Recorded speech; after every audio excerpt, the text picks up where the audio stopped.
The gunshot wound was unlike anything Danielle Lawson had seen in her 3 years at Mercy General Hospital in Cedar Falls, Montana. Not because of its severity, she'd treated worse during her time in Afghanistan, but because of its precision. Someone had known exactly where to place the bullet to incapacitate without killing, and that level of surgical accuracy in a firefight spoke to training few civilians possessed. "Jesus, what happened to this guy?" Dr. Martinez asked, pulling back the blood-soaked field dressing as Danielle prepped the suture kit with practiced efficiency. The patient was unconscious, his face a map of old scars that told stories Danielle recognized but couldn't voice. Caucasian male, mid-30s, approximately 190 pounds of solid muscle beneath the torn civilian clothes that didn't quite hide the tan lines from tactical gear. His hands bore the calluses of someone intimate with weapons, and despite being unconscious, his body maintained the controlled tension of a soldier even in sleep. Preparing and narrating this type of story took us long efforts and hard work. So if you are enjoying the story, please consider subscribing to our channel. "Car accident," they said. Sheriff Hawkins stood in the doorway, his weathered face creased with skepticism. "Found him about 20 miles out on Route 89, vehicle wrapped around a tree. But there's no broken glass in his wounds, Dan. And that bullet hole wasn't made by any car crash." Danielle's hands never paused in their work, but something cold settled in her stomach. She'd spent the last 3 years building a quiet life in Cedar Falls, becoming just another small-town nurse with a mysterious past that the locals had learned not to pry into. The kind of anonymity that came from proving your worth through actions rather than words, from saving lives without asking questions. But as she worked to stabilize the wounded stranger, muscle memory from another life kicked in with uncomfortable familiarity. Her fingers found the entry wound with the efficiency of someone who'd treated combat injuries under fire, who'd learned to assess and prioritize in seconds that could mean the difference between life and death. "His vitals are stabilizing," she reported, noting the steady rhythm on the monitor. "But he's lost a lot of blood. We need to get him to surgery." As they wheeled him toward the operating room, the man's eyes fluttered open for just a moment. They were gray, sharp, and assessing. Despite the pain medication, and when they fixed on Danielle's face, she saw recognition flicker there. Not of her specifically, but of what she was, or what she had been. His lips moved, forming words meant only for her. "Package ... secure ... Then his eyes rolled back and the monitors resumed their steady beeping, leaving Danielle with a growing certainty that her carefully constructed new life was about to come crashing down around her. 3 hours later, Danielle sat in the hospital break room, nursing her 4th cup of coffee and trying to convince herself that she was overreacting. The surgery had gone smoothly, too smoothly, if she were being honest. For someone who'd allegedly crashed through a windshield and somehow acquired a bullet wound in the process, their mystery patient had shown remarkable resilience. His body had responded to treatment with the efficiency of someone accustomed to trauma, someone whose system had been pushed to its limits before. "Long night?" Danielle looked up to find Sarah Chen, the night shift supervisor, settling into the chair across from her. Sarah was one of the few people at Mercy General who'd served overseas, having done 2 tours in Iraq as a field medic before transitioning to civilian nursing. It made her one of the few colleagues who never pressed Danielle about her own military background. "The usual," Danielle replied, though they both knew it was anything but. Cedar Falls was the kind of place where a broken arm from a motorcycle accident qualified as excitement, not mysterious gunshot victims with military bearing. "Sheriff Hawkins has been asking questions," Sarah said quietly. "About our John Doe. Seems his story isn't adding up." Danielle's coffee had gone cold, but she took another sip anyway to avoid responding immediately. "What kind of questions?" "The kind that suggest our patient might not be the victim of a simple car accident." Sarah's voice carried the careful Neutrality of someone who'd learned not to dig too deep into uncomfortable truths. Tom's got contacts at the state level. They're running prints, but so far nothing's coming back through normal channels. The implications hung between them like smoke. In their line of work, when someone's prints didn't return through normal channels, it usually meant one of two things. They were either very good at staying off the grid, or someone with significant pull was keeping their identity buried. He say anything to you before the surgery? Sarah continued. Nothing coherent, Danielle lied smoothly. Pain meds had him pretty out of it. Sarah nodded, but her expression suggested she wasn't entirely convinced. Well, whatever his story is, he's healing fast. Dr. Martinez says he's never seen anyone bounce back from blood loss that quickly. Good news for him, but it's got Tom nervous. He's posted a deputy outside the room. Danielle's pulse quickened. Is that really necessary? Tom thinks so. Guy shows up shot. No ID, no vehicle registration that matches, and a story that doesn't. Hold water? In Cedar Falls, that's enough to warrant caution. As if summoned by their conversation, Sheriff Tom Hawkins appeared in the doorway. At 62, Tom had seen enough of the world during his own military service to recognize when something didn't fit the usual small-town patterns.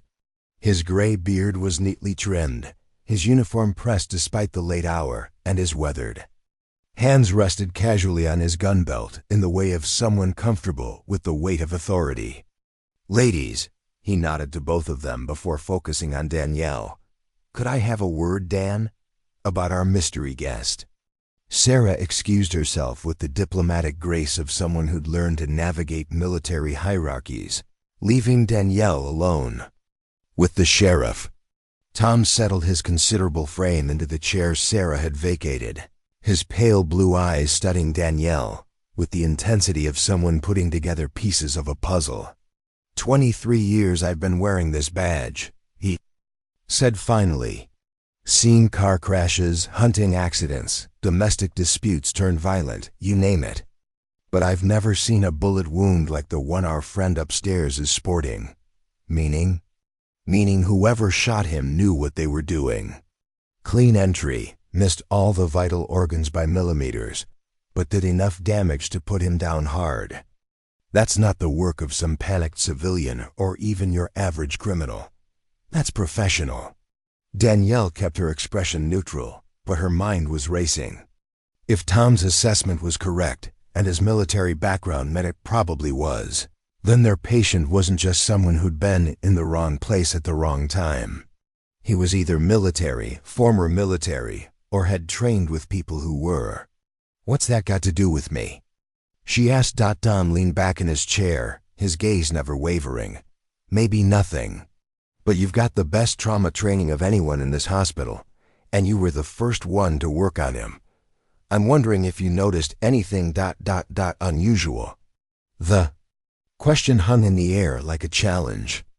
Danielle had known this moment would come eventually, the moment when her past would collide with her present, when the skills she'd tried so hard to bury would surface in ways that drew attention. She'd been fortunate that her initial arrival in Cedar Falls had coincided with a multi-car pileup that had showcased her medical abilities without raising questions about how she'd acquired them.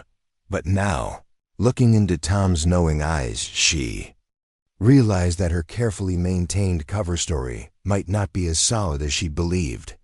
He's strong, she said carefully. Responded well to treatment.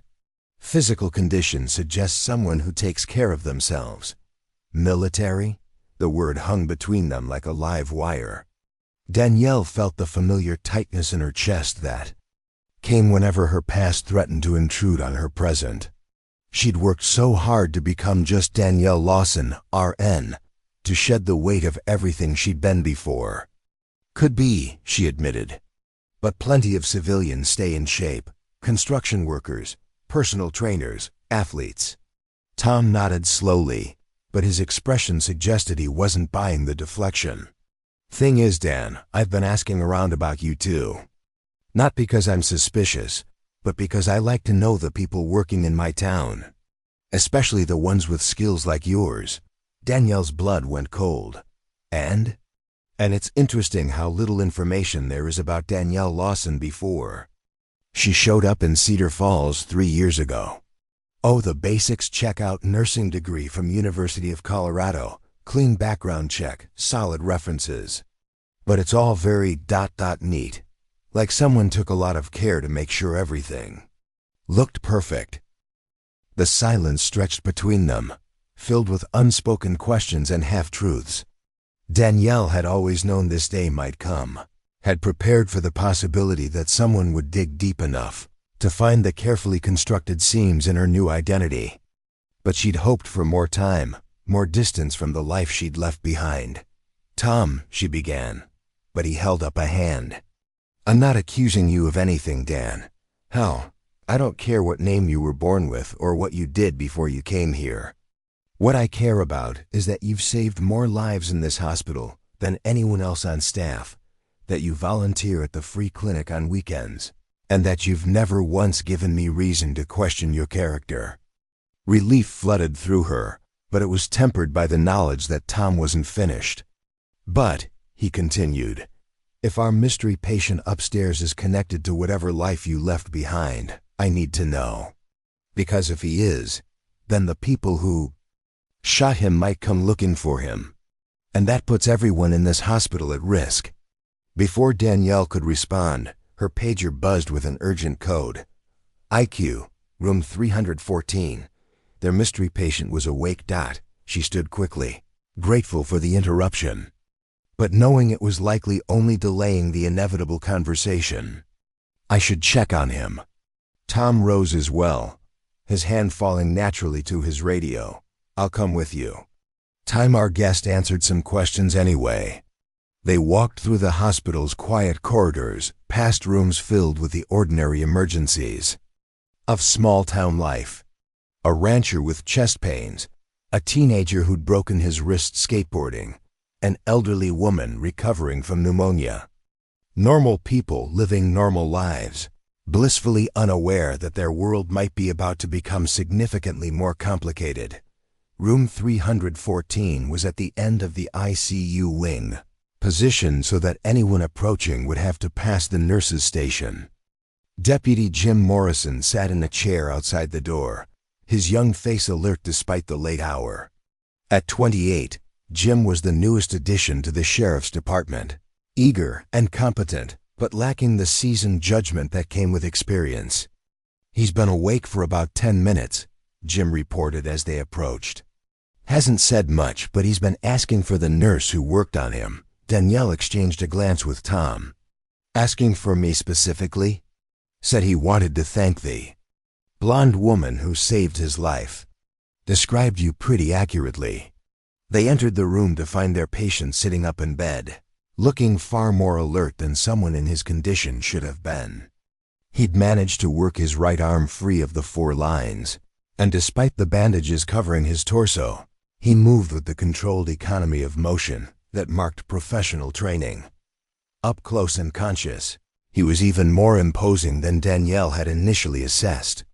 His dark hair was shot through with premature gray at the temples, and his gray eyes held the kind of weariness that came from seeing too much of the world's darker corners. A thin scar ran from his left ear to his jaw, old enough to have faded, to a thin white line but visible enough to suggest violence in his past.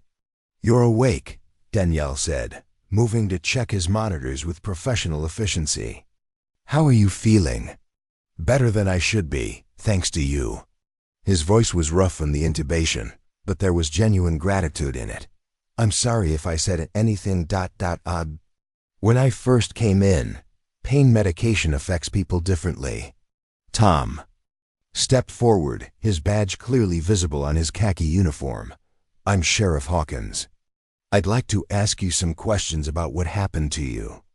The man's eyes flicked to Tom, then back to Danielle, and she saw something pass across his features, a calculation, perhaps, or a decision being made. "Of course, Sheriff. I'm afraid I don't remember much after the crash. Let's start with your name." "Marcus Webb." The lie came so smoothly that Danielle might have believed it if she hadn't spent years learning to recognize deception in high-stakes situations. Tom's expression suggested he wasn't buying it either. "And you were driving when this accident occurred, Mr. Webb?" "Heading south on 89. I'd been visiting family in Kalispell, was driving back to Billings.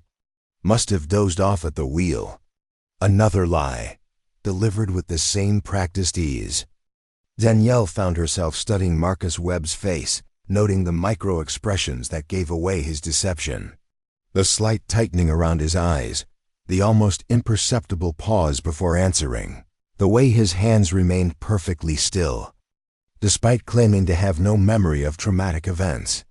"Funny thing about that," Tom said conversationally. "We checked with hospitals in Kalispell. No record of anyone named Marcus Webb being treated or visiting family. Also ran your license plate. Comes back to a rental car agency in Denver, paid for in cash. Rented to a Marcus Webb with an address that turns out to be a vacant lot." The temperature in the room seemed to drop several degrees. Marcus Webb's expression didn't change, but Danielle noticed his posture shift almost imperceptibly, his body coiling like a spring under tension. "There must be some mistake," he said calmly. "Oh, I'm sure there is," Tom replied. "Question is whether you're going to help us figure out what that mistake is, or whether we need to dig deeper on our own." The standoff stretched between them. Sheriff and patient locked in a battle of wills that had nothing to do with small-town traffic violations and everything to do with the larger game being played. Danielle found herself caught between them, acutely aware that whatever happened next would determine whether her carefully constructed new life survived intact. Then Marcus Webb's eyes found hers again, and she saw something in them that made her breath catch. Not threat or calculation, but a desperate kind of recognition. The look of someone who understood exactly what it meant to be living under an assumed identity, who knew the crushing weight of carrying secrets that could destroy not just yourself, but everyone around you. "Sheriff," he said quietly, never breaking eye contact with Danielle, "I think you need to know that the people who shot me are probably still out there. And if they find out where I am, this hospital isn't going to be safe for anyone." The words hit Danielle like a physical blow.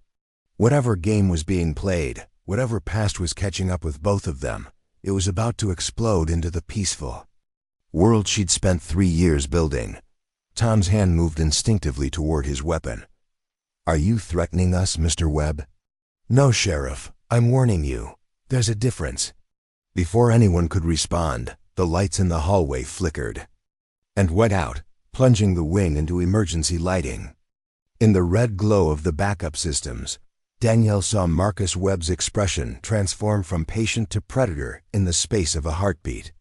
"They found me," he said, his voice carrying a grim certainty that sent ice through Danielle's veins. "Everyone needs to get out of here, now."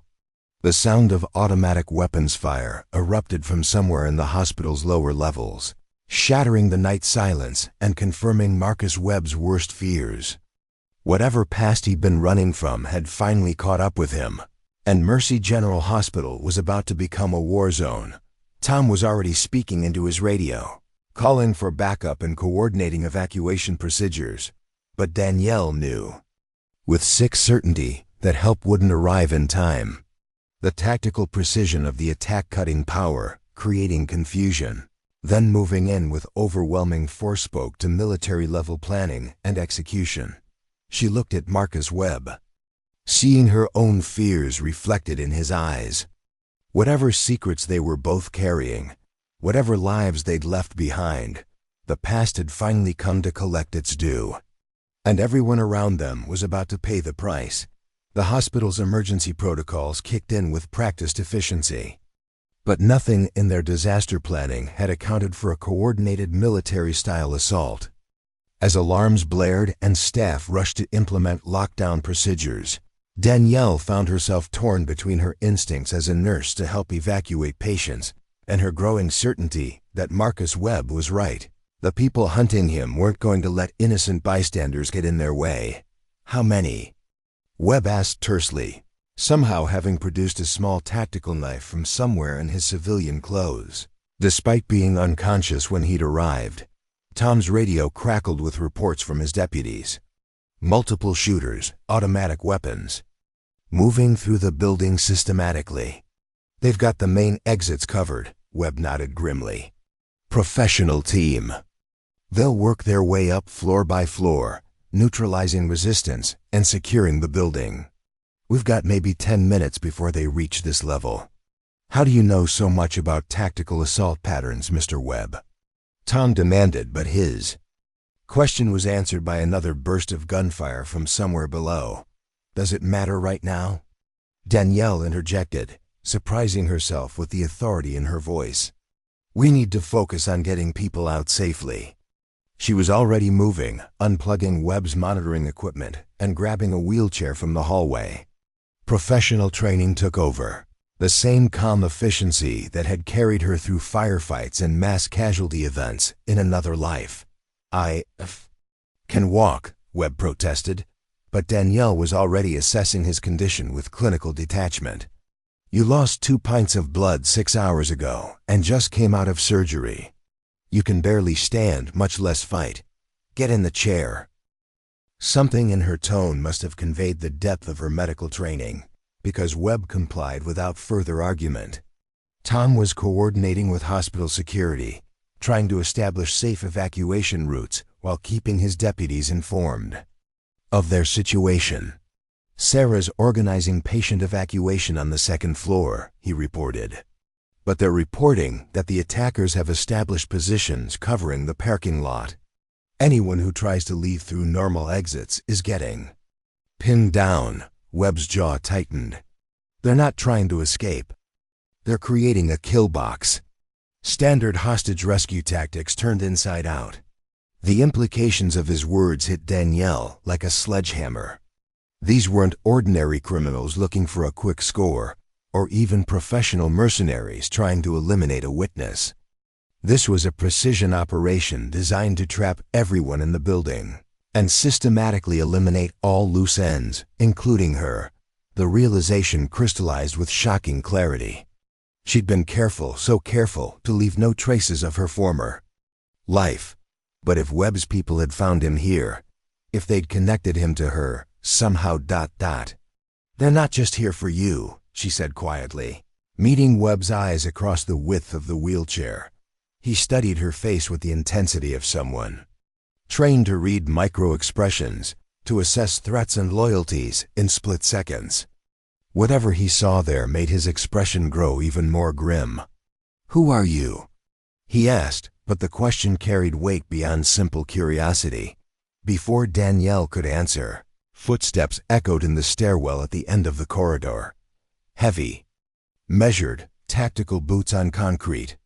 The sound of professionals moving with deadly purpose. Tom drew his service weapon, a .40 caliber Glock that looked pitifully inadequate against whatever was coming up those stairs.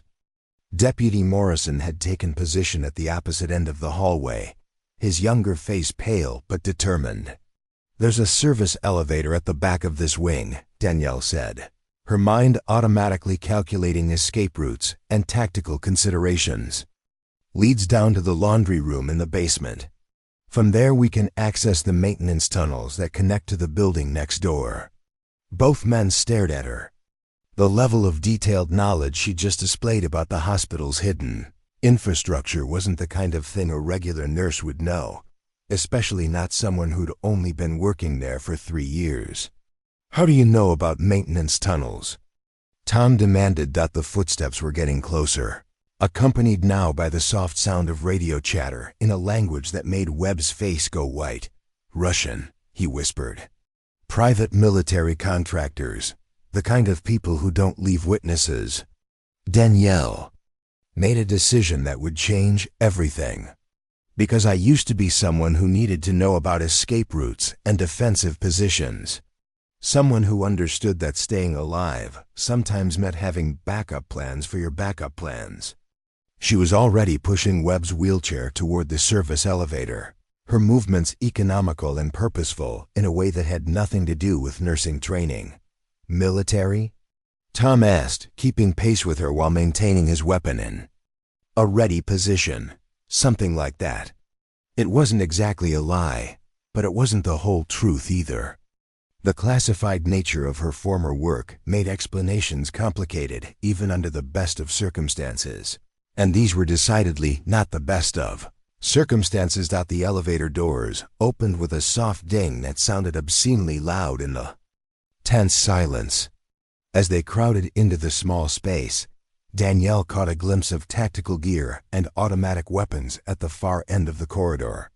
The men wearing them moved with the fluid precision of special operations professionals, and the sight of them sent a chill down her spine that had nothing to do with the hospital's air conditioning. "Going down," she murmured, hitting the basement button as the elevator doors slid shut. As the car descended, Webb reached up to grip her wrist with surprising strength for someone who'd been unconscious 6 hours earlier. "The package I mentioned when I first came in," he said urgently. "It's important. More important than my life. More important than anyone's life.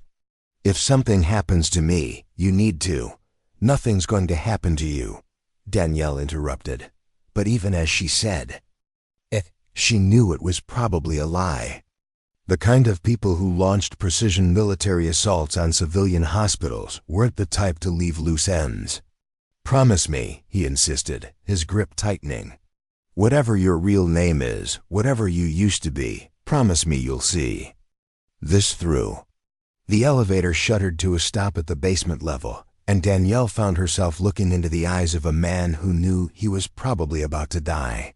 She'd seen that look before, in the faces of soldiers who'd been mortally wounded, but still had critical information to pass on, who understood that their death would only matter if their mission succeeded.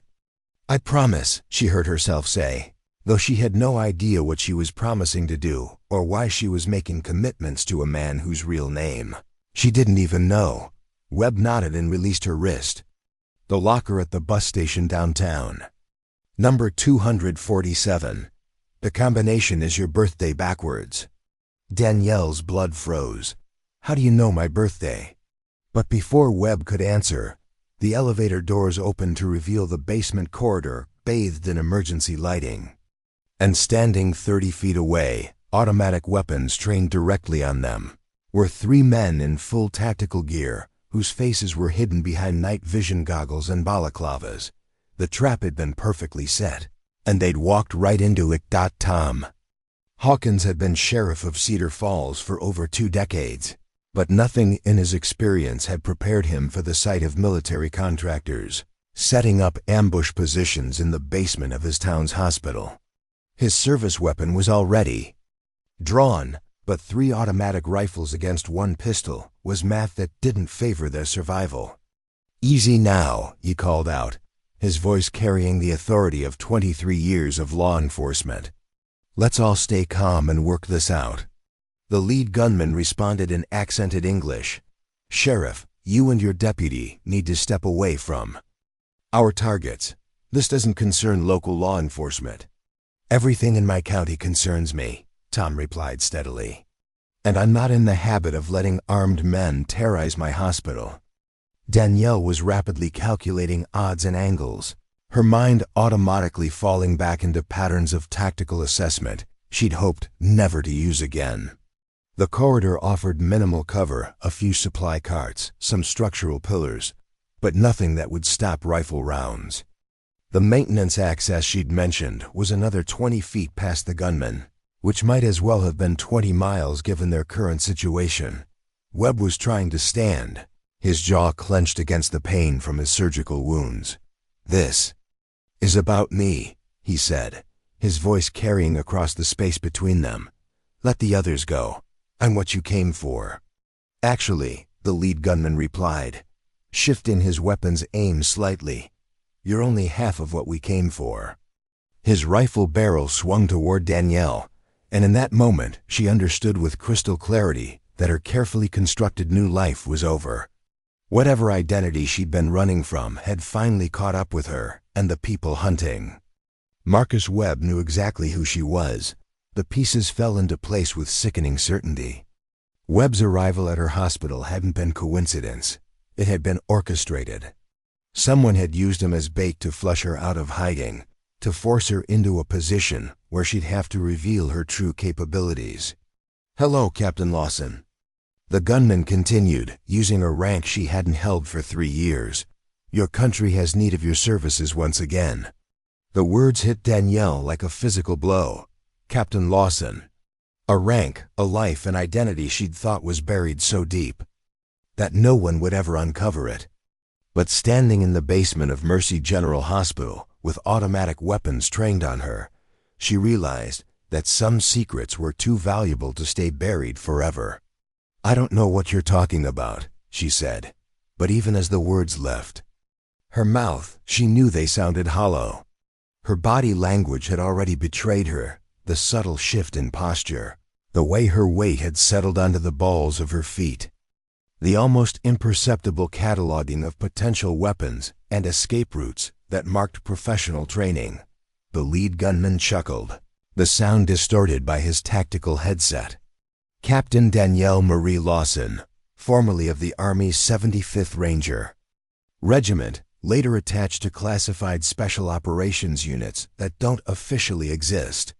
Awarded the Bronze Star with V device for actions in Kandahar, the Purple Heart for wounds sustained in classified operations, and a handful of commendations that are so black they don't appear on any service record. Each word was like a nail in the coffin of her civilian identity. Sheriff Hawkins was staring at her with new understanding, his weathered face creasing as puzzle pieces clicked into place. Deputy Morrison looked confused but kept his weapon.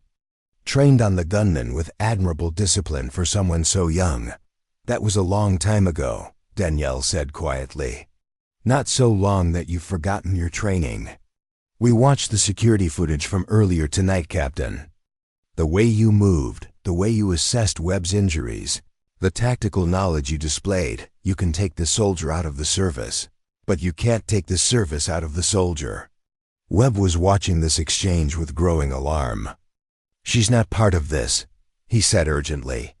"Whatever operation you're running, she's been out for 3 years. She's civilian now.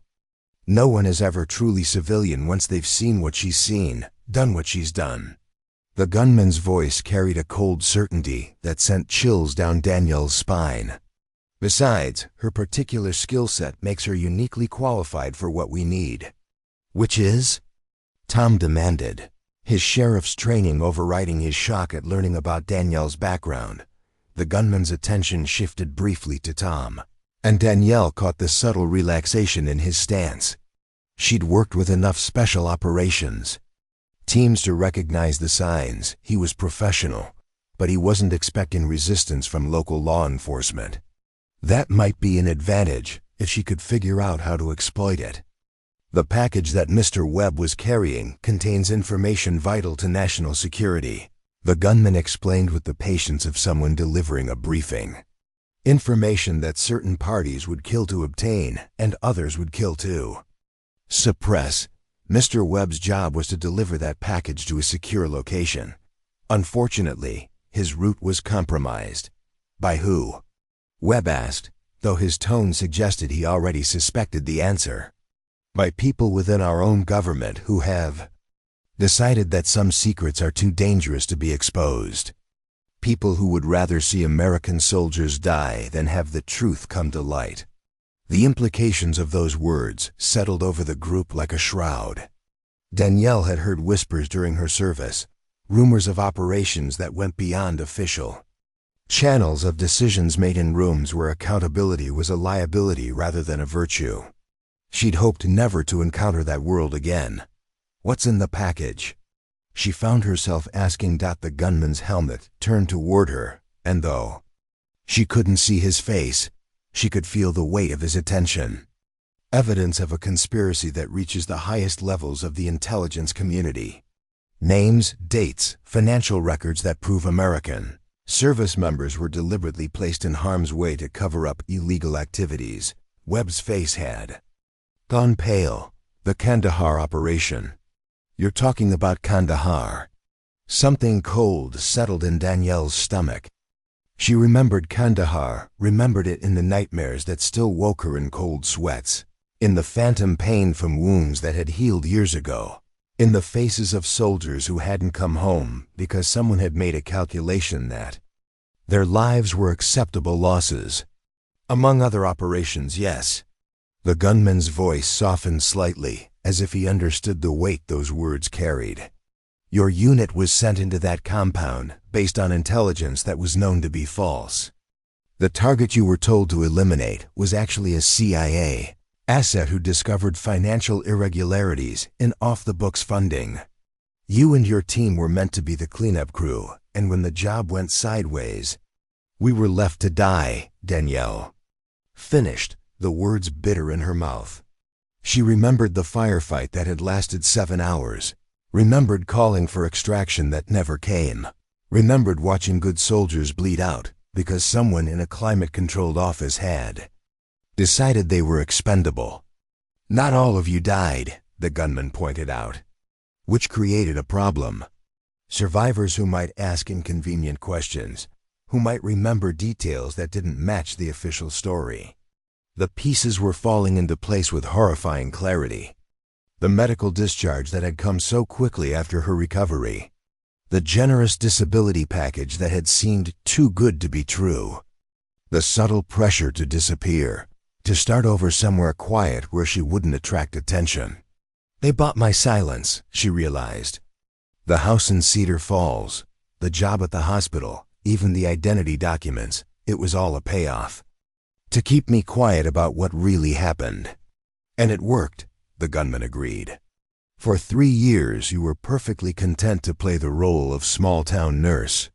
But then Mr. Webb's mission went sideways, and suddenly we needed someone with your specific combination of medical and tactical expertise.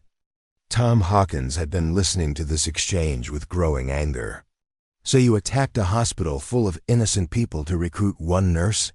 You killed security guards and terrorized patients because you needed someone with military training? We killed no one, Sheriff. The gunfire you heard was intentionally directed to create the illusion of violence without actually harming anyone. The hospital is under our control, but every patient and staff member is alive and unharmed. It was a small mercy, but Danielle recognized the tactical thinking behind it. Dead civilians would bring federal investigation, media attention, and congressional hearings. A carefully orchestrated psychological operation that looked like an attack, but resulted in no actual casualties, could be explained away. Swept under the rug, forgotten. What do you want from me? She asked, though she suspected she already knew the answer. Help us complete Webb's mission. Get the package to its intended destination. Ensure the information it contains reaches the right people. Help us expose the conspiracy that cost your brothers and sisters in arms their lives. The appeal was perfectly crafted, targeting every soldier's instinct to protect their unit and serve their country. It was also, Danielle suspected, at least partially true. The kind of truth that was more dangerous than any lie because it gave noble purpose to questionable methods. And if I refuse? The gunman's weapon never wavered. Then Mr. Webb dies. You disappear back into whatever black site detention facility you crawled out of 3 years ago. And the people responsible for Kandahar continue to profit from their crimes while American soldiers die for their lies. It wasn't really a choice at all. Danielle looked at Webb, seeing the resignation in his eyes, the understanding that his life was forfeit, regardless of what happened next. She looked at Tom and Deputy Morrison, 2 good men who'd been dragged into a game they didn't understand and couldn't win. She thought about the soldiers who died in Kandahar, about the promises she'd made to herself when she'd finally accepted that the official story was a lie designed to protect people who viewed human life as an acceptable business expense. She thought about the quiet life she'd built in Cedar Falls, the patients she'd saved, the simple satisfaction of healing instead of destroying. Then she thought about the alternative living with the knowledge that she could have done something and chose not to, that her silence had enabled more soldiers to die in service of someone else's profits. "The locker at the bus station," she said to Webb. "What's really in it?" Webb's eyes searched her face, looking for some sign of what decision she was making. Financial records. Banking information showing money transfers between CIA proprietary companies and private military contractors. Communications proving that operations like Kandahar were deliberately compromised to eliminate witnesses to illegal arms dealing and money laundering. The weight of those words settled over the basement corridor like a physical presence. Danielle had suspected that the official story of what happened in Kandahar was incomplete, but to learn that her unit had been deliberately sacrificed to cover up criminal activity was almost too much to process. "How many operations?" she asked quietly. 17 confirmed, probably more. Webb's voice was steady, but she could see the pain in his eyes. 17 missions where American Special Operations personnel were sent into situations that were designed to fail. Teams eliminated, evidence destroyed. Families told their loved ones died serving their country when they actually died protecting someone's profit margins. Tom Hawkins made a sound of disgust. "Jesus Christ. How high does this go?" The lead gunman shifted slightly, his weapon still trained on them, but his posture suggesting he was as disturbed by the revelations as they were. "High enough that conventional law enforcement can't touch it. High enough that even military justice isn't sufficient. These people have protection at levels that make them effectively untouchable through normal channels. Which is why you need me," Danielle realized. "Someone with tactical training who's officially dead to the system. Someone who can move through military and intelligence circles without triggering official attention." "Exactly. Your medical discharge papers list you as permanently disabled and psychologically unsuitable for further service. According to official records, Captain Danielle Lawson is a broken veteran living quietly on disability payments, no longer capable of field operations." It was a perfect cover, she had to admit. Who would suspect a small-town nurse of conducting clandestine operations against her own government? The very thoroughness of her erasure from official records made her invisible to the people she'd be moving against. "What's the mission objective?" she found herself asking, her military training automatically shifting into operational planning mode. "The package contains financial records that prove the conspiracy, but it's incomplete. We need additional evidence from 3 separate sources to build a case that can't be dismissed or covered up. Your job would be to make contact with those sources and extract the missing pieces." "Sources where?" "One in Denver, one in Langley, one in a private facility in Wyoming that doesn't officially exist." Danielle's blood went cold. The private facility in Wyoming could only be one place, a black site detention and interrogation center that was used for operations so classified that even acknowledging its existence would trigger congressional investigations. She'd heard rumors about the facility during her service, whispers about American citizens who'd disappeared after asking inconvenient questions about intelligence operations. "You're talking about breaking into some of the most secure facilities in the country," she said. "That's not a mission, that's a suicide run." "Not breaking in," the gunman corrected. "You'd be going in under official cover. The beauty of this operation is that you're already dead as far as the intelligence community is concerned. A burned-out veteran seeking treatment for PTSD, trying to get her life back together. The perfect cover for accessing sensitive information." The plan was elegant in its simplicity and terrifying in its implications. They were asking her to impersonate her own worst fears to become the broken soldier she'd worked so hard to avoid becoming. To use her genuine trauma as camouflage for an intelligence operation that could expose corruption at the highest levels of government. "And if I get caught, then you disappear permanently. No extraction, no backup, no acknowledgement that you were ever involved. You'd be completely on your own." Tom Hawkins stepped forward, his sheriff's instincts overriding his shock at the situation's complexity. Now hold on just a minute. You're asking this woman to risk her life for some kind of revenge mission based on allegations we can't verify. How do we know you're telling the truth about any of this?" The gunman reached slowly into a cargo pocket, producing a tablet computer that he activated with a few swipes. The screen displayed what appeared to be classified military documents, personnel files, and financial records. "Because, Sheriff, we have preliminary evidence right here.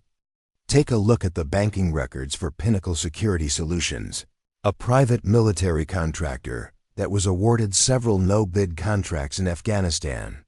He turned the tablet so they could see the screen. The financial data showed massive payments, from CIA shell companies to Pinnacle, with dates that corresponded exactly to operations where Danielle's unit had been deployed. "Now look at this," the gunman continued, swiping to another document. Communication between CIA Deputy Director Robert Moss and Pinnacle CEO Jonathan Cross, dated 3 days before the Kandahar operation. The message was brief but damning. "Package confirmed at target location. Recommend immediate sanitation to prevent compromise of financial arrangements. Local assets expendable."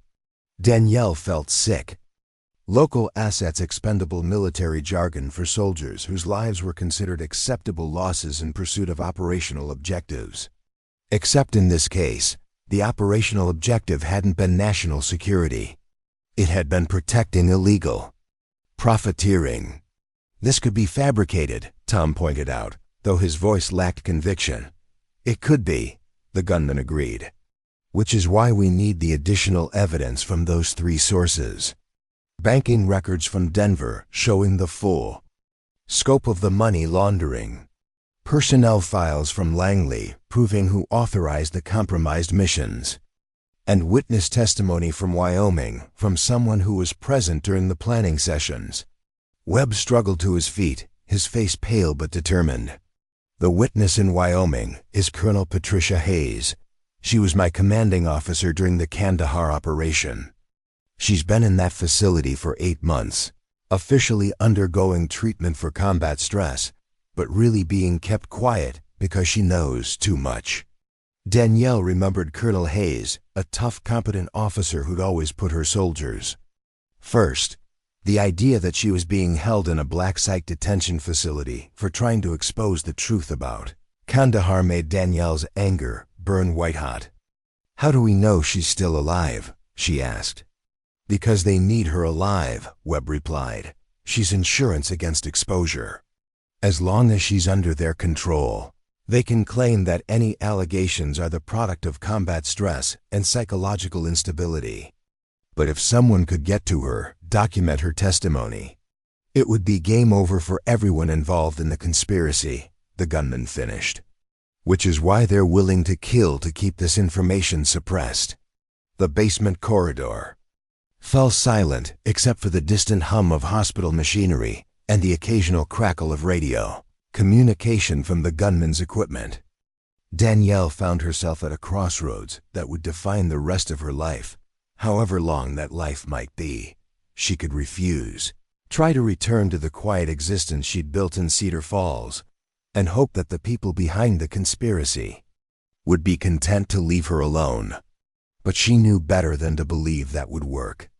Once you were in the game, the only way out was through, or she could accept the mission, knowing that it would almost certainly cost her life but might prevent other soldiers from dying for the same corrupt reasons that had nearly killed her. "If I do this," she said slowly, "I want guarantees. Sheriff Hawkins and Deputy Morrison go free, no retaliation against the hospital staff.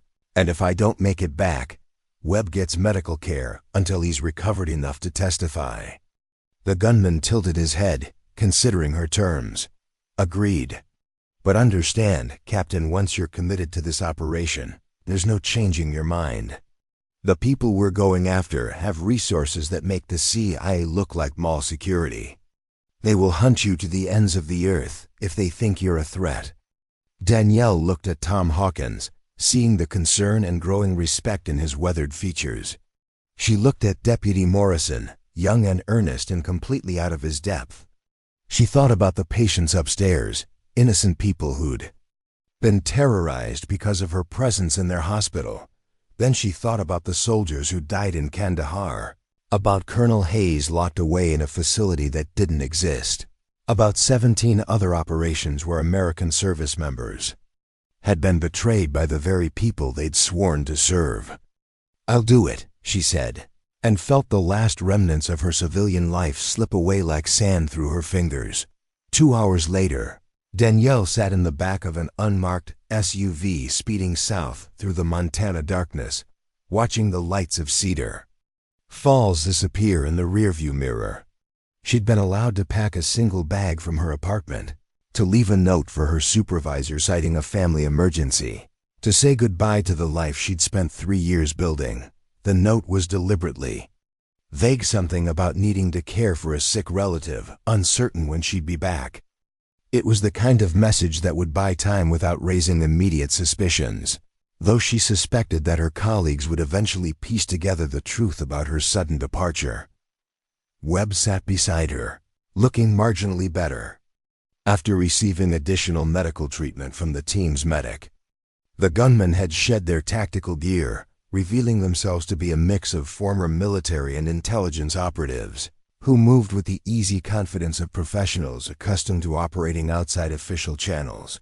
The team leader, who'd introduced himself only as Johnson, rode in the passenger seat while maintaining constant communication with other elements of whatever organization had orchestrated this recruitment. His real name was probably as fictional as Marcus Webb's, but Danielle found she didn't care about the deception. In the covert world, false identities were as common as morning coffee. "The facility in Denver is our first target," Johnson explained as they drove through the pre-dawn darkness.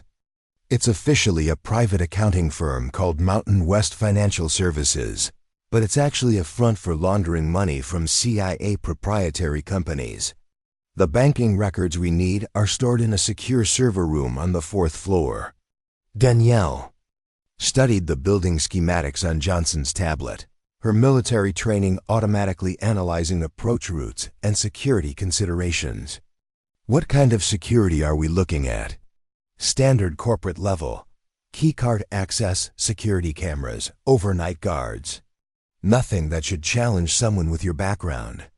"My background was military special operations, not corporate espionage. The skill set transfers more than you might think. Besides, you won't be going in as a commando. You'll be Rebecca Martinez, a certified public accountant specializing in government contract auditing. Your cover identity includes a legitimate business license, professional references, and a client who's asked you to review their books." The false identity was impressively thorough, complete with backstory and documentation that would pass all but the most intensive scrutiny. Someone had invested serious time and money in creating the legend, which suggested this operation had been planned for months if not years. "How long have you been watching me?" she asked. Johnson's reflection met her eyes in the rearview mirror. "Since about 6 months after you settled in Cedar Falls. We knew we'd eventually need someone with your specific combination of skills, and you were the most suitable candidate." The casual admission that she'd been under surveillance for over 2 years was disturbing but not surprising. In the intelligence world, useful assets were identified and monitored long before they were recruited. The only question was how much of her life in Cedar Falls had been genuine and how much had been orchestrated. "Were any of my relationships real?" she found herself asking. "Your friendships with Sarah Chen and the other hospital staff were genuine," Johnson replied. "We made sure you were placed in situations where you could form authentic connections. But we didn't manufacture the connections themselves." It was a small comfort, but she clung to it. The idea that every moment of happiness she'd experienced in Cedar Falls had been part of some elaborate manipulation was almost too depressing to contemplate. Webb shifted beside her, his movement careful to avoid aggravating his surgical wounds. "The Denver facility is just the beginning," he said quietly. The real challenge will be Langley and Wyoming ... He shook his head. No one breaks into the facility in Wyoming. No one breaks out either. Tell me about the facility. Officially, it's the Mountain View Rehabilitation Center, a private psychiatric hospital specializing in trauma therapy for military veterans. Unofficially, it's where the intelligence community stores people who know too much to be allowed. Freedom but too little to be eliminated outright. The description sent chills down Danielle's spine. She'd heard rumors during her service about places where inconvenient witnesses could be held indefinitely under the guise of medical treatment. But she'd hoped they were just paranoid speculation. How do we get inside? You don't, Johnson interjected. You get yourself admitted as a patient. The plan unfolded with horrifying clarity. Danielle would present herself at the facility, claiming to be suffering from severe PTSD related to her military service, which wasn't entirely false, and requesting intensive inpatient treatment. Once inside, she'd locate Colonel Hayes and document her testimony about the conspiracy. And how do I get out again? That, Johnson admitted, is where the plan gets complicated. The SUV continued south through the darkness, carrying Danielle toward a mission that grew more dangerous with each mile. She'd thought the worst part of her military service was behind her, that she'd paid her dues in blood and sacrifice, and earned the right to a peaceful civilian life. Instead, she was discovering that some wars never truly ended, they just moved. From foreign battlefields to domestic shadows, where the enemy wore American uniforms and the stakes were measured in betrayed soldiers and buried truth. As the Montana landscape rolled past in the pre-dawn gloom, Danielle Lawson began the mental transformation back into Captain Lawson, Special Operations Soldier. It was the identity she'd hoped never to resume, but one that might be the only thing standing between justice and the people who'd turned American military service into a profit center built on the graves of the soldiers they'd betrayed. The Mountain West Financial Services building rose from downtown Denver's business district like a monument to legitimate commerce. Its glass and steel facade reflecting the early morning sun with the kind of architectural anonymity that made it perfect for housing illegal activities. 23 floors of offices, conference rooms, and server farms that processed billions of dollars in transactions that would never appear on any government audit. Danielle stood across the street from the building's main entrance, dressed in the conservative business attire of Rebecca Martinez, CPA. The transformation from small-town nurse to urban professional had required more than just clothing. Johnson's people had coached her on everything from accounting terminology to the subtle mannerisms that marked someone comfortable in corporate environments. Remember, Johnson's voice crackled through the nearly invisible earpiece. You're here to audit the books for Clearwater Industries, one of Mountain West's legitimate clients. Your access credentials will get you to the 3rd floor, but you'll need to find a way to reach the 4th floor server room without triggering security alerts. Danielle adjusted the shoulder strap of her laptop bag, feeling the weight of the specialized equipment hidden in its false bottom. Electronic lockpicks, wireless network intrusion tools, and a high-capacity storage device that could download terabytes of data in minutes, the kind of gadgets that transformed an accounting audit into an intelligence operation. What about Webb? She asked quietly, her lips barely moving as she pretended to check her phone. He's monitoring police and federal communications from our mobile command post. So far, no indication that last night's activities at the hospital triggered any official investigation. That was good news, but Danielle suspected their luck wouldn't hold forever. The kind of people behind the conspiracy weren't the type to let sleeping dogs lie, especially when those dogs might wake up and start biting inconvenient ankles. She crossed the street and entered the building's marble-clad lobby, where a security desk manned by 2 guards stood between visitors and the bank of elevators that led to the upper floors. Corporate security, as Johnson had predicted, professional but not military trained. focused more on keeping out unauthorized visitors than stopping dedicated infiltration. "Rebecca Martinez," she announced to the guard, producing identification. That bore her photo and the logo of Martinez and Associates, certified public accountants. "I have an appointment with Clearwater Industries on the 3rd floor." The guard checked his computer, found her name on the approved visitor list, and handed her a temporary access badge. "Elevator Bank B, Miss Martinez. Your escort will meet you on the 3rd floor." The escort turned out to be a nervous young man named David, who seemed genuinely excited to meet a real forensic accountant. He led her through a maze of cubicles and offices where legitimate businesses conducted legitimate operations, the perfect cover for the illegal activities taking place elsewhere in the building. Clearwater's books are pretty straightforward, David explained as they settled into a conference room. Basic government contracting, mostly infrastructure projects in developing countries. The main challenge is tracking the various subcontractor payments and ensuring compliance with federal reporting requirements.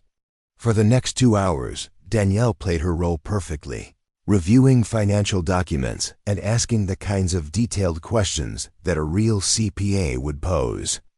It was mind-numbing work, but it served 2 purposes: establishing her legitimate presence in the building and giving her time to study the security procedures and personnel patterns. "I'm going to need to cross-reference some of these transactions with federal databases," she told David eventually. "Do you have a secure workstation I can use?" "Sure, there's one right down the hall. I'll get you set up." The workstation was perfect for her purposes, a computer with high-level security, clearances and network access that would allow her to move through the building's digital infrastructure without triggering alarms.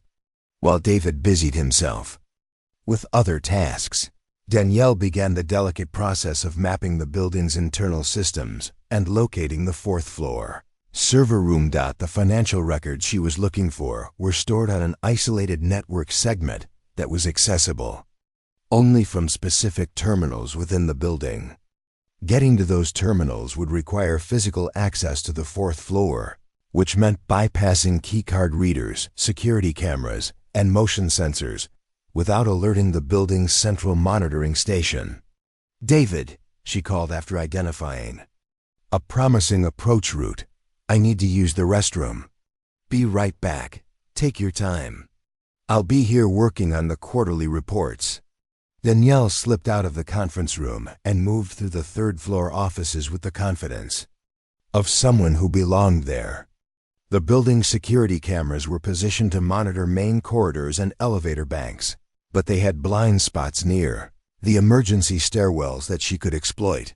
The 4th floor was supposed to be restricted to Mountain West senior management and IT personnel, but Danielle had identified a vulnerability in the security system.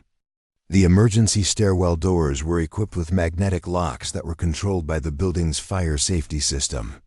A carefully placed electromagnetic pulse from her equipment would trigger a brief system reset, creating a window of opportunity. To access the restricted floor, she activated the device and counted down the seconds until the magnetic locks disengaged with an almost inaudible click. The 4th floor corridor beyond was empty, lit by the harsh fluorescent lighting of a working office building. Server room 4B was at the end of the hall, protected by both electronic locks and biometric scanners. But as Danielle approached the server room, she realized that her intelligence had been incomplete. The room wasn't just protected by electronic security. There was a human guard stationed inside, visible through the reinforced glass window. A professional-looking woman in a business suit who was clearly armed and alert. "Johnson," she whispered into her earpiece, "we have a problem. There's a guard in the server room. Can you get around her?" Danielle studied the situation, her tactical training automatically calculating options and probabilities. The guard was positioned to observe both the main entrance and the emergency exits, and the server room's design eliminated any possibility of approaching unseen. Negative. I need a distraction. "Working on it. Give me 2 minutes." Danielle retreated to an empty office and waited, her pulse elevated but her breathing controlled.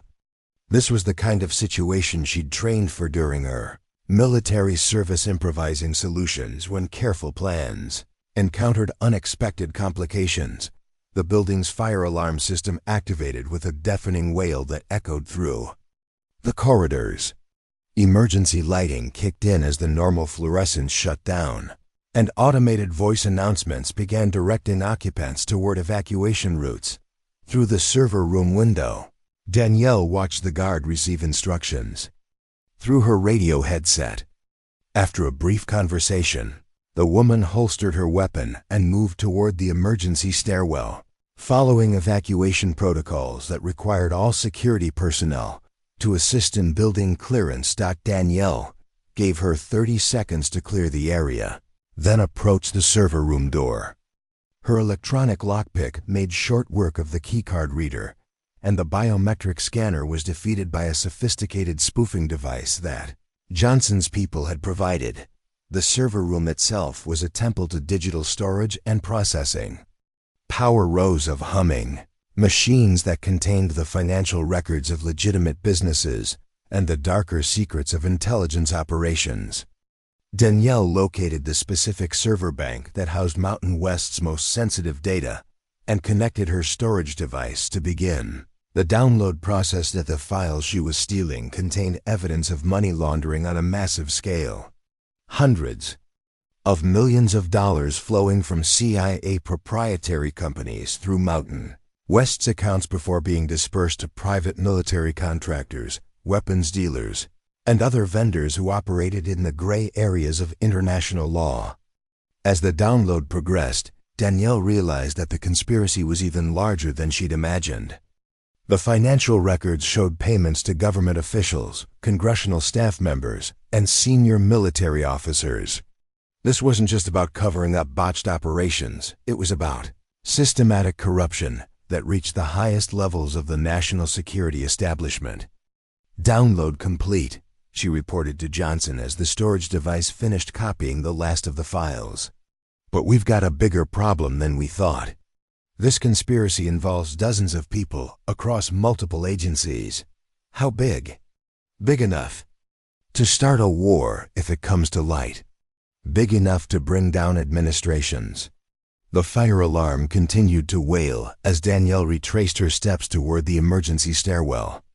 The evacuation had cleared most of the building's occupants, but she could hear security personnel conducting floor-by-floor searches to ensure compliance with fire safety protocols.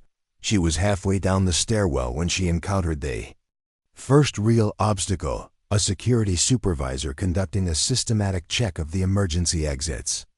There was no way to avoid him without raising suspicions, so Danielle fell back on her cover identity and acted like a confused visitor trying to evacuate the building. "Thank God," she said breathlessly as she approached the supervisor. "I was visiting Clearwater Industries when the alarm went off. Is this a real fire?" The supervisor, a middle-aged man with the bearing of former military, studied her visitor badge and apparently found nothing suspicious. "Just a drill, miss. You can exit through the main lobby once the all-clear is given." Danielle nodded gratefully and continued down the stairwell, her heart rate gradually returning to normal as she put distance between herself and the scene of her infiltration. The hardest part was over. She'd obtained the financial records that proved the scope of the conspiracy. Now she just had to survive long enough to deliver them to someone who could act on the information. But as she reached the ground floor and prepared to exit the building, Johnson's voice crackled urgently in her earpiece. "Abort. Federal agents are surrounding the building. Someone knew you were there." Through the lobby windows, Danielle could see unmarked sedans taking positions around the building perimeter. The men getting out of those cars moved with the purposeful efficiency of federal law enforcement, and their presence meant that her cover identity had been compromised. She was trapped in a building surrounded by federal agents, carrying stolen, classified information that could expose a conspiracy reaching the highest levels of government. And somewhere in the digital maze of Mountain West servers, security personnel were probably already discovering evidence of her intrusion. The game had just become significantly more dangerous, and Danielle realized that the easy part of her mission was over. From here on out, every step would be a calculated risk with potentially fatal consequences. The situation in the Mountain West building deteriorated rapidly as federal agents established a cordon around the perimeter while building. Security began a floor-by-floor search for the source of the unauthorized network intrusion. Danielle found herself caught between two different law enforcement agencies, neither of which would be sympathetic to her explanation for being there. "Johnson, I need an exit strategy," she whispered into her earpiece while taking refuge in a women's restroom on the second floor. "Working on it." The federal response was faster than anticipated, which suggests someone was monitoring the building's security systems in real time. That was bad news on multiple levels. It meant the conspiracy had resources and reached beyond what they'd estimated. And it meant that Danielle's mission had been compromised before it had barely begun. If they'd been watching Mountain West closely enough to detect her intrusion within hours, they were probably monitoring the other target facilities as well. "Can you verify if Webb is secure?" "Negative contact for the last 15 minutes. We have to assume his position is compromised." Danielle felt a chill that had nothing to do with the building's air conditioning. Webb was still recovering from surgery and in no condition to evade federal pursuit. If they'd captured him, they'd have access to information about the mission and potentially about her real identity. The restroom door opened, and Danielle froze as a building security guard entered. The woman was conducting a systematic search, checking each stall methodically. Danielle had seconds to make a decision that would determine whether she escaped or found herself in federal custody. She slipped into the last stall and stood on the toilet seat, pressing herself against the wall while the guard's footsteps approached. A woman checked each stall quickly but thoroughly, and Danielle held her breath as the guard paused outside her hiding place. "Building security, anyone in here?" Silence. The guard waited another few seconds, then moved toward the exit. Danielle waited until she heard the door close before dropping back to the floor, her heart hammering against her ribs. "I need a way out of this building that doesn't involve the main exits," she told Johnson. "There's a service tunnel that connects to the parking garage next door. Basement level, behind the maintenance area. But you'll need to get past building security to reach it." Danielle studied her reflection in the restroom mirror, noting how her professional attire and carefully applied makeup had transformed her from military operator to corporate professional. It was a good disguise, but it wouldn't hold up under intensive scrutiny from federal agents who'd been briefed on her real identity. She needed to become someone else, someone who wouldn't trigger recognition or suspicion. The answer came from an unexpected source, the building's janitorial staff, whose uniforms would allow her to move through service areas without attracting attention. The janitor's closet on the second floor was unlocked, containing spare uniforms and equipment for the cleaning crews that worked throughout the building. Danielle quickly changed into a janitor's uniform, pulled her hair back under a cap, and armed herself with a cart full of cleaning supplies that would explain her presence in restricted areas. The transformation was remarkable. Where Rebecca Martinez, CPA, had been a professional woman who belonged in corporate offices, Maria Santos, janitor, was invisible in the way that service workers often were. People looked through her rather than at her, their eyes sliding past without registering her presence. She made her way toward the basement level, using service elevators and maintenance corridors that the federal agents hadn't yet secured. The building's security personnel were focused on the upper floors where the intrusion had occurred, giving her a window of opportunity to reach the escape route Johnson had described. But as she approached the basement maintenance area, Danielle encountered an obstacle she hadn't anticipated. 2 federal agents were stationed at the service tunnel entrance, their presence suggesting that someone had provided them with detailed intelligence about the building's hidden exits. "Johnson," she whispered, "the service tunnel is compromised. I need an alternative. There's a freight loading dock on the north side of the building. If you can reach it without being detected, we can extract you from there." "Wyoming," he said simply, and they lifted off into the afternoon sky as Denver fell away beneath them. Danielle studied the intelligence files Johnson had provided about the Mountain View Rehabilitation Center. The facility was located in a remote valley surrounded by national forest, officially treating veterans for combat-related psychological trauma, but actually serving as a black site detention center for people who knew too much about classified operations. Colonel Patricia Hayes had been held there for 8 months, officially receiving treatment for severe PTSD, but actually being kept isolated while her knowledge of the Kandahar conspiracy remained a threat to powerful interests. Getting to her would require infiltrating a facility designed to keep people in rather than out, and extracting her testimony would mean risking both their lives. The plan was elegantly simple and terrifyingly dangerous. Danielle would present herself as a veteran seeking treatment for combat trauma, which wasn't entirely false, and once inside, she'd locate Colonel Hayes and document her testimony. The challenge would be getting that evidence out of a facility where all communications were monitored and all visitors were screened. "Landing in 5 minutes," the pilot announced, as the Wyoming landscape spread out below them. Mountains and forests stretched to the horizon, broken only by the occasional ranch or small town. It was beautiful country, the kind of place where people went to disappear from the complications of modern life.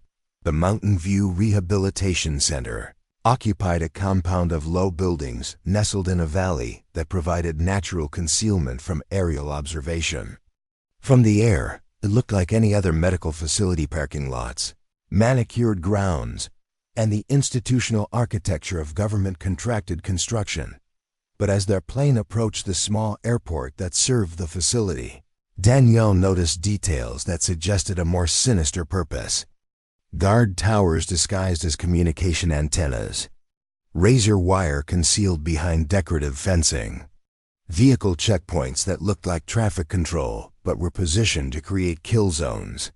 "This is as far as I go," the pilot said as they taxied to a halt. "Your ride to the facility is waiting." The ride turned out to be an ambulance operated by Mountain View's transportation service, staffed by attendants who treated Danielle with the professional courtesy reserved for new patients seeking voluntary treatment. She'd spent the flight studying her cover identity, Janet Walsh, a former Army medic struggling with nightmares and flashbacks from multiple deployments.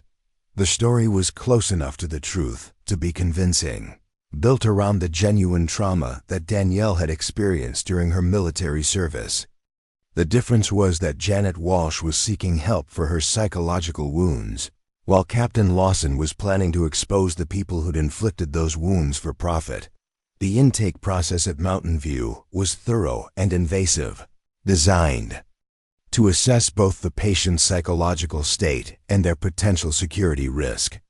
Danielle endured hours of interviews, psychological evaluations, and medical examinations that probed for inconsistencies in her cover story. "Janet," said Dr. Elizabeth Morse, the facility's chief psychiatrist, "your military records show extensive combat experience. Can you tell me about the incident that's causing your current difficulties?" Danielle had prepared for this question, drawing on real memories while adapting them to fit Janet Walsh's fictional service record. "I'd attack outside Kandahar, lost half my unit, spent 3 days trapped in a building while insurgents tried to finish us off. Sometimes I wake up thinking I'm still there." Dr. Morse made notes on her tablet, her expression professionally sympathetic. "That kind of trauma is unfortunately common among veterans of the Afghan conflict. We have excellent success rates treating combat-related PTSD, but recovery requires commitment to the therapeutic process. How long does treatment usually take?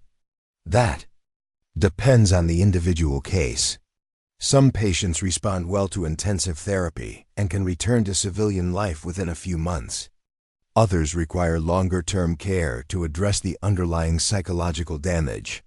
The implication was clear: patients left Mountain View when the facility decided they were ready, not when they chose to leave. It was a prison disguised as a hospital, using medical authority to justify indefinite detention. Danielle was assigned to a private room in the facility's residential wing, a sterile space that looked like a hotel room but felt like a cell. The windows were reinforced and didn't open. The door locked from the outside. The only communication with the outside world was through monitored telephone calls and supervised internet access. But the real challenge was locating Colonel Hayes among the facility's population of patients. The staff referred to everyone by first name only, and patient confidentiality rules prevented open discussion of who was receiving treatment. Danielle would have to identify the colonel through careful observation and strategic conversation. Opportunity came during group therapy sessions, where patients shared their experiences and struggled with their traumas under the guidance of Mountain View's professional staff. It was in one of these sessions that Danielle first saw her, a woman in her 50s with graying hair and the bearing of someone accustomed to command, sitting quietly while others discussed their difficulties adjusting to civilian life. "Patricia," the therapist called on her, "would you like to share how you're feeling today?" Colonel Patricia Hayes, the woman who'd commanded Danielle's unit during the Kandahar operation, who'd tried to protect her soldiers from missions that were designed to fail, who'd been silenced when she'd tried to expose the truth about what had really happened. "I'm feeling frustrated," the colonel said quietly. "Frustrated that I'm here receiving treatment for speaking the truth about what happened to my soldiers." The therapist's expression tightened almost imperceptibly. "Patricia, we've discussed how conspiracy thinking can be a symptom of trauma. These feelings of persecution and betrayal are common among veterans who've experienced severe psychological stress." It was a perfect example of how Mountain View operated, using psychiatric authority to discredit inconvenient testimony, turning justified anger into symptoms of mental illness. Anyone who tried to expose the conspiracy would be dismissed as a traumatized veteran suffering from paranoid delusions. After the session, Danielle approached Colonel Hayes in the facility's recreation area, where patients were allowed to socialize, under the supervision of orderlies who monitored all conversations. "Patricia," she said quietly, settling into the chair beside her, "I think we served in some of the same areas." "Afghanistan, 2019? The colonel's eyes sharpened, studying Danielle's face with the intensity of someone trained to assess threats and opportunities. "I commanded a lot of operations." "Which unit were you with?" 75th Rangers, attached to Special Operations. "The Kandahar mission." Something shifted in Colonel Hayes' expression, recognition mixed with hope and fear. She glanced around the recreation area, noting the positions of the orderlies before responding. "I remember that mission. Good soldiers died because someone fed us bad intelligence. I tried to get answers, tried to find out who was responsible." Her voice carried the weight of 8 months of forced isolation and medical gaslighting. "I'm here to help you get those answers out," Danielle whispered, leaning closer as if sharing a casual confidence. "The conspiracy goes deeper than you." "No, but we have evidence. We just need your testimony to complete the picture." Colonel Hayes was silent for a long moment, her military training warring with 8 months of psychological manipulation designed to make her doubt her own memories and judgment. "They told me I was suffering from combat stress," she said finally. "That the memories of corruption and betrayal were symptoms of trauma, not actual events.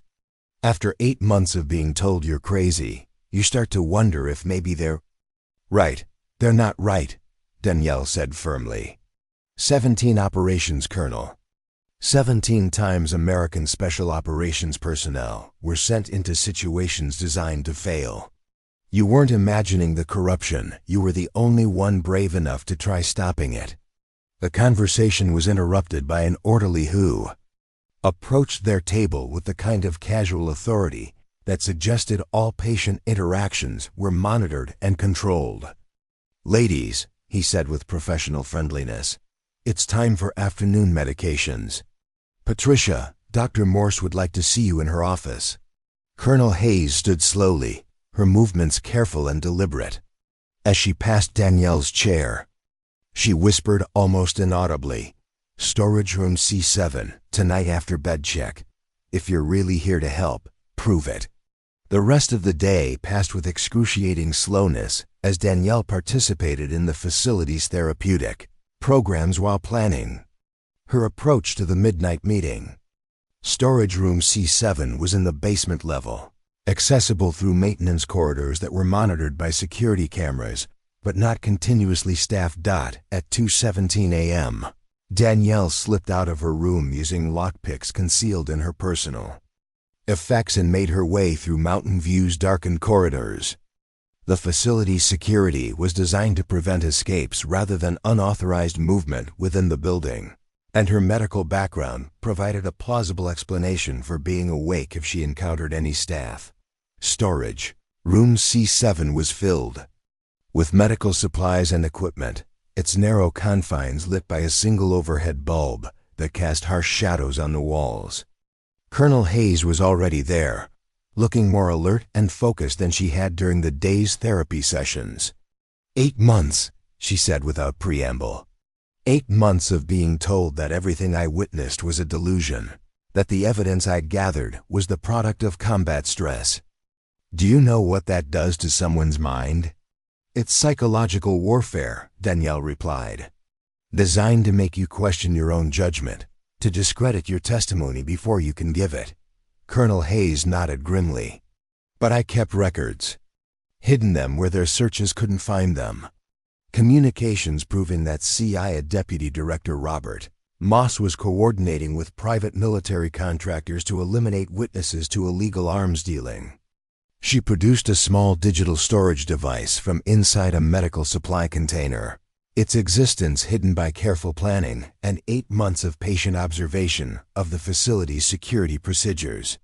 Financial records showing payments to congressional staff members in exchange for classified information about upcoming military operations. Personnel files proving that soldiers were deliberately placed in compromised positions.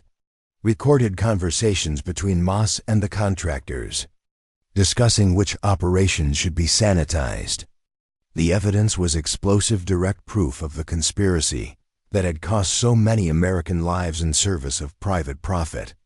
But getting it out of Mountain View would require escaping a facility designed to prevent exactly that kind of security breach. There's more, Colonel Hayes continued. The conspiracy isn't limited to past operations. They're planning new missions, new ways to profit from American military involvement overseas. If this evidence doesn't reach the right people, more soldiers are going to die for the same corrupt reasons. Danielle pocketed the storage device, feeling the weight of its contents settle over her like a shroud. The information it contained could expose corruption at the highest levels of government, but only if she could survive long enough to deliver it to someone with the authority and integrity to act on it. How do we get out of here? We don't, Colonel Hayes said quietly. I've been here 8 months, Janet. I know every security procedure, every escape route, every weakness in their systems. This facility was designed by people who understand military training and tactics. There's no way out that doesn't involve significant casualties. The words hit Danielle like a physical blow.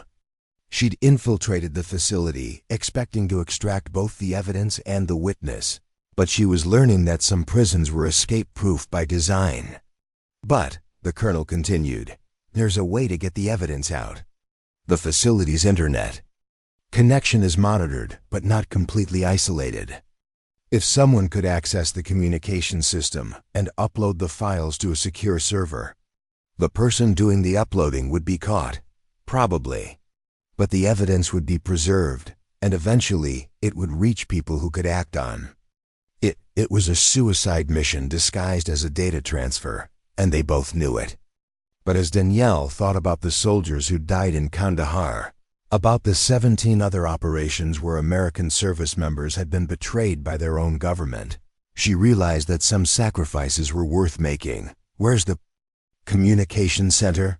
3rd floor, East Wing. But Janet, whoever does this, isn't coming back. The security response will be immediate and overwhelming. Danielle met Colonel Hayes' eyes, seeing in them the same grim determination that had carried her through years of military service. Then we'd better make sure the evidence gets uploaded before they can stop us. The plan they developed was simple and desperate.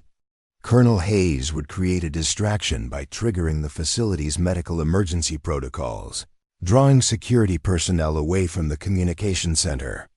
Danielle would use the chaos to access the system and upload the evidence to multiple secure servers, ensuring that even if she was captured, the information would survive. "There's one more thing," Colonel Hayes said as they prepared to leave. "The storage room. The evidence shows that Mountain View itself is part of the conspiracy. This facility isn't just holding inconvenient witnesses. It's being used to experiment on veterans, to develop psychological manipulation techniques that can be used against American citizens."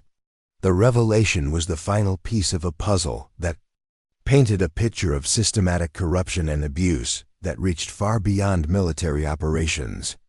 The conspiracy involved not just financial crime, but human experimentation, using American veterans as test subjects for programs that violated every principle of medical ethics and constitutional law. At 3:43 a.m., Colonel Hayes activated the medical emergency alarm in the facility's West Wing, claiming severe chest pains that required immediate attention.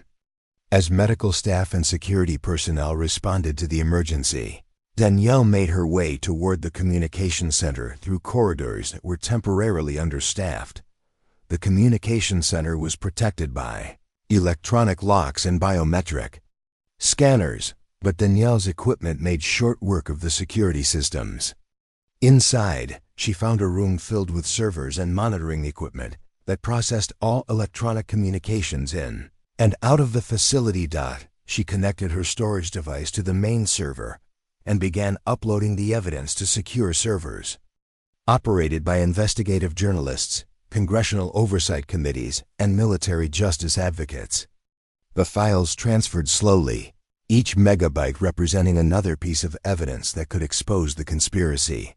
Halfway through the upload process, alarms began sounding throughout the facility. The medical emergency had been revealed as a false alarm, and security personnel had discovered signs of unauthorized access to restricted areas. Danielle had minutes, possibly less, before they located her. The upload completed just as tactical teams reached the communication center. Danielle heard boots pounding in the corridors outside, heard radio chatter coordinating the facilities. Lockdown procedures. The evidence was safe, transmitted to multiple locations where it could be analyzed and acted upon. But as the door to the communication center burst open and tactical officers flooded into the room, Danielle realized that her part in the mission was over. She raised her hand slowly, the empty storage device falling to the floor as armed guards surrounded her. "Janet Walsh," the team leader announced, "you're under arrest for unauthorized access to classified systems and espionage against the United States," as they secured her with restraints and prepared to transport her to a holding facility. Danielle caught a glimpse of Colonel Hayes being led away by other guards. The colonel managed to make eye contact for just a moment, and in that glance Danielle saw acknowledgement of what they'd accomplished together. The evidence was out.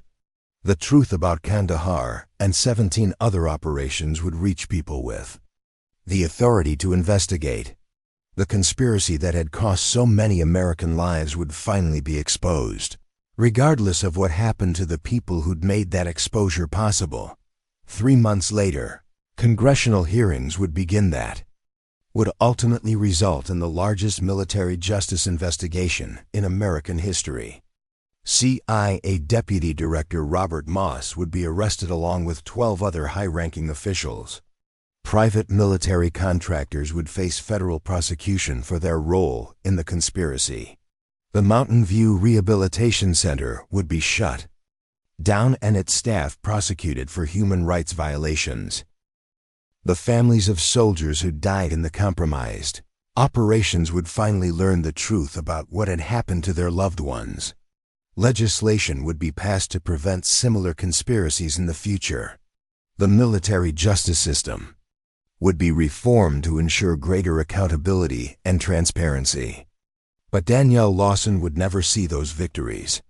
Officially, she would disappear into the federal detention system, her fate unknown and her identity erased from official records. The small-town nurse who'd saved lives in Cedar Falls would become just another casualty of the same conspiracy she'd helped expose. Except that sometimes, in the quiet moments between official business, people would remember a woman who'd chosen to risk everything to ensure that the truth survived. They'd remember that courage wasn't the absence of fear, but the decision to do what was right despite the cost. And in a small hospital in Montana, Sarah Chun would keep Danielle's nursing station exactly as she'd left it, waiting for the day when her friend might return from whatever mysterious emergency had called her away. Because some people are too important to be forgotten, even when the world conspires to erase them from history. The truth about Kandahar and the other operations would live on, purchased with the sacrifice of those brave enough to ensure that some secrets are too important to remain buried. In the end, that would have to be enough. If you've made it this far, you're clearly someone who appreciates detailed, immersive storytelling that doesn't shy away from complex themes and moral ambiguity. Stories like this take weeks to research, write, and perfect, but it's worth it to create content that truly transports you to another world. I hope you've enjoyed this epic tale of sacrifice, corruption, and the price of truth. If you have, please show your support by hitting that like button and subscribing to the channel. Your engagement helps us continue creating these novel-length stories that push the boundaries of what's possible in narrative content. Ring that notification bell so you never miss our latest releases, and let me know in the comments what kind of story you'd like to see next.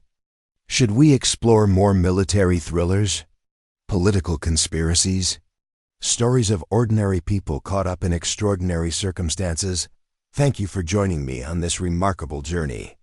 Until next time, remember that sometimes the most ordinary people are capable of the most extraordinary things, and that the truth, no matter how dangerous, always finds a way to survive. Subscribe now, and I'll see you in the next epic adventure.